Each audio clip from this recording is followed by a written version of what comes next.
G'day mates, welcome to my YouTube channel. In today's video, I'm going to be teaching you and your trio how to play like the X2Twins and Volx. They're one of the best trios in the world, arguably the best trio in OCE, and the strategies they're using, honestly, anyone can incorporate into their gameplay. These are three phenomenal players, but they've been doing this so long, some of their strategies, any of you guys can pick up, and I guarantee you're going to perform so much better. So the way I'm going to do today's video is I'm going to break down their drop spot and their early game, then I'm going to talk about how they position and rotate mid game based on different zones and why, and then best of all, I'm going to show you their ultimate trick for how they're taking high ground pretty much every single game for free that's getting them so many wins and so many points. So if you enjoyed the video, guys, please chuck a like on it. Let me know in the comment section down below any other trios you want me to VOD review. I'm pumping out the trio content again, and if you haven't already, please subscribe to the channel, and I hope you enjoy the video.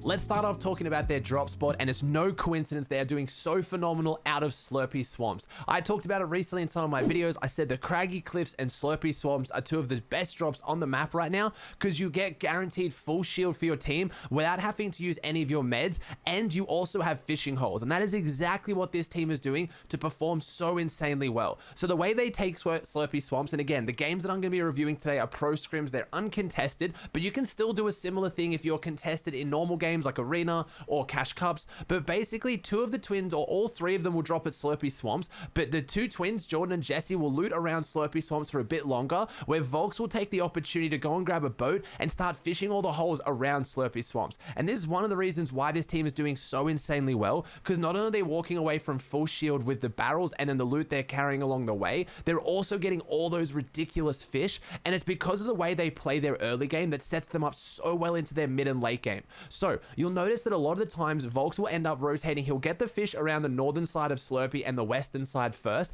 and then he makes his way south. And then from there, that's usually their biggest chance of running into a team. So what they'll do is they'll usually try to get Jesse and Jordan over towards Volx once people start taking shots at him. They'll get a few storm surge tags, and they'll use whatever vehicles they have, whether it be boats or even sometimes cars from inside Slurpy, to start hitting their rotate more north if they don't get zone. If they get zone though, Volx will get the fish, push back inside Slurpy Swamps, and just start farming up. And now that's what's so good about this drop spot. It has max material of everything. It has so much excess material that if you get zone, you can upgrade your shotguns. It has the ability to get fish as well as the full shield. So a phenomenal drop, and if you're good at fighting on spawn, one that I would highly recommend for your trio. Obviously, they're getting uncontested in the videos that I watched today, but they're still dropping this in hype cups. They're still dropping it in their arena games, and they're dropping big eliminations. But I would probably suggest dropping it Slurpy with your full team, dropping it a couple houses or factories close together if you're contested. Pretty much clean out everyone you can, and then quickly start hitting the fishing before hitting the rotate.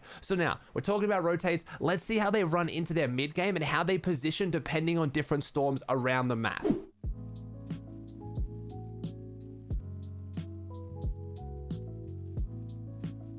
There's two main things that are making the Twins and Volx's mid game so effective, and I touched on it a little bit in the early game. It's the fact that they use vehicles. So they come out of Slurpy every single time with the fastest vehicle they can get, usually one of the smaller cars because there's no Ferrari or Lamborghini spawn here, or they even sometimes use the boats, but I see them tending to use vehicles more often, hitting more of a rotate through Weeping, and then trying to get towards the rifts around Ants Manor. So if they get a far northeast zone, which is one of the most difficult zones normally if you're on a south-west portion of the map, because you got to kind of cross that authority in that big central section where a lot of players are, they'll hit the rifts to help them rotate all the way north and then come in on that dead side. It's one of the cleanest mid-game rotations I've ever seen. Same as if they get a far northwest zone. Obviously, island zones is always a big deal if you're on the south side of the map, because if you get in late, you can't really get that positioning. But the rifts at Ants Manor are playing into their gameplay so insanely well. Not to mention, if they get a far southeast zone, which isn't too hard if you're at Slurpy, they also use the rifts that are now at Panther's Prowl. So again, if you're going to be dropping somewhere like this or anywhere that's edge map, try to prioritize hitting a rotate that takes you more around the edge of the map, but utilizes vehicles and the rifts that are now popping up around the map to position way better into the mid game.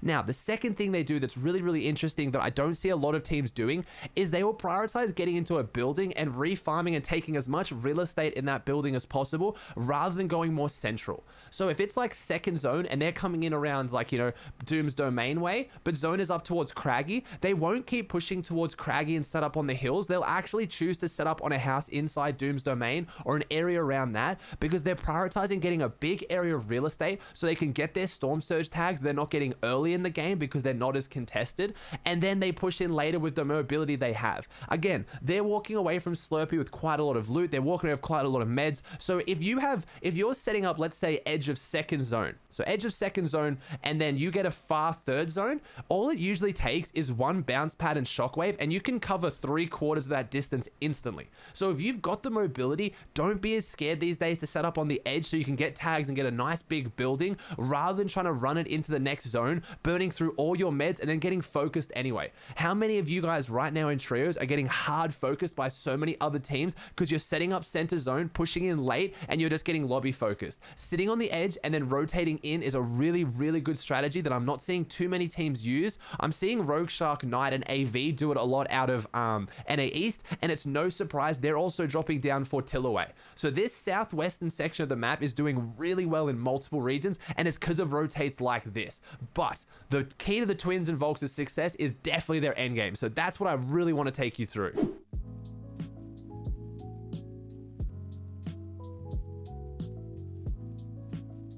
The first thing the Twins do so well endgame that I really wanted to talk about was going on the edge of certain zones. So when it comes to rotating zones and half-half, they're so good at picking rotates that go right around the edge and walk them away from the congested side. So right now, they were set up over here and they had an opposite half-half on a water zone through Shark, which is normally incredibly hard. But instead, they take a nice cheeky rotate around the left, they hug this wall the whole way around, swim whenever they can, and then utilize these old builds, which gets them in, taking so many less tags and so much safer than if they tried to white line it straight through Shark like a lot of teams would have done here. And now people are getting better at these earlier rotates and hitting them like this, but it's endgame where they stick to this same edge for the entire first and second rotating that shows just how strong it is prioritizing being on an edge. So see how, again, Jordan didn't go cut straight into this zone here. He wants to be right over here on dead side because there's no teams near them because they've hit this long rotate on the edge, and that sets them up so well for success into the first and second rotating, which we're going to check out now. So it's a little bit further into the same game now. They got first rotating zone, which is lucky. And again, unfortunately, because we're watching Jordan, who is the IGL and the fragger in this team, along with Volx being the main fragger too. You have Jesse being the tarper, so we can't see his perspective as much here. But what you're missing is right now is Jesse's building out in here. Jesse's actually using a flopper to reinforce their tarp ahead of zone and go out into zone on this edge. So now Jordan sits back here. He gets plenty of time to go for these eliminations because Jesse's already built this beautiful, beautiful tarp. And the way the tarp goes is, again, right now it's sticking to white line, but you'll notice as the zone starts to pull across, instead of constantly going white lining in like this, he stays on this edge. He keeps them constantly moving around the edge, and now you see as Jordan walks through this tarp, you can see the way that it's snaking, the way it's going. It's starting to go straight right now, but he's not turning right yet. See how Jesse hasn't started to do right turns yet? He gets to the front side of zone, then he starts diagonally putting them in. The reason for this is if you try to white line every rotating zone, which means just go straight into it, you're going to run into way more teams, where if you stick to those edges that you know there's no team on the outside of you, so in this case there's no team to their southeast, because that's where they've been the whole time. There was Storm there, so there's no way to get that. Now, you're starting to see the other reason why this team performs so phenomenally well.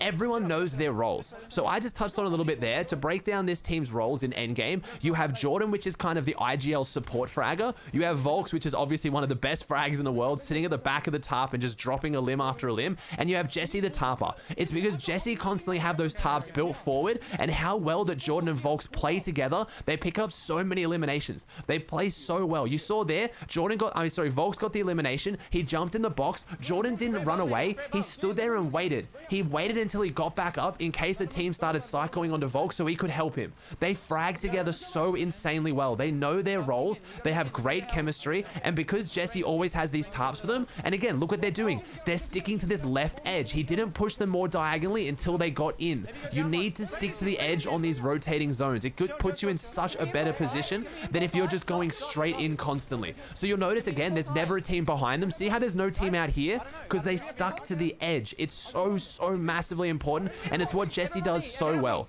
You look at teams like this, and everyone focuses on the fragger, and they focus on the IGL, but if you have a phenomenal tapper who knows how to keep you on the edge of zone, you'll find eliminations so much easier to get, and you'll run into so many less teams in your taps. Now zone goes back, and they get to hug it all the way across. Now, last thing I want to talk about Twins endgame, which is just next level phenomenal, is their aggression and their ability to go for high ground. So that's what they're looking for right now. They're looking to try and go for their high ground shockwave take.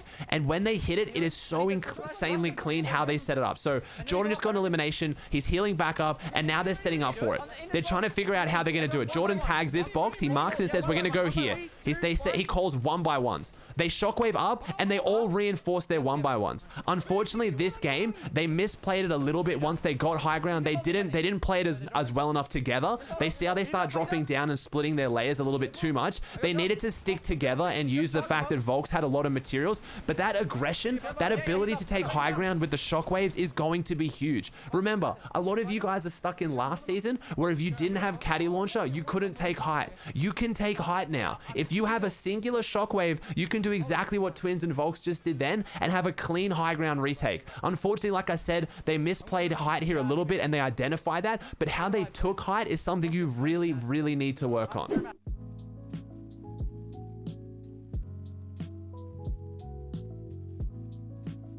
So they end up coming second that game, and then one thing I want to show for the last thing that I think makes the Twins and Volx one of the best teams in the world is how they handle their mistakes as well. Let's just let this audio play out and hear how they discuss what went wrong in a game and how constructive it is. They look for their mistakes, they calmly discuss what went wrong, and they're all positive about moving on to the next one. It's so perfect. I'll have to let it play out for you. Yeah, they just impulsed up. We need someone to go ultimate straight away, like straight away next time. As soon as we get high and it's that late game, someone needs to go up a lot. Just a stupid amount, bro. It's our fault. Yeah, I should have. I had so much math. Yeah. I think that's my fault. It's all good. You know, for next time now. I didn't think they would have had an impulse still. Yeah, late game, everyone's going to impulse like that. Like, stupid, we did it, they'll do it, everyone will do it.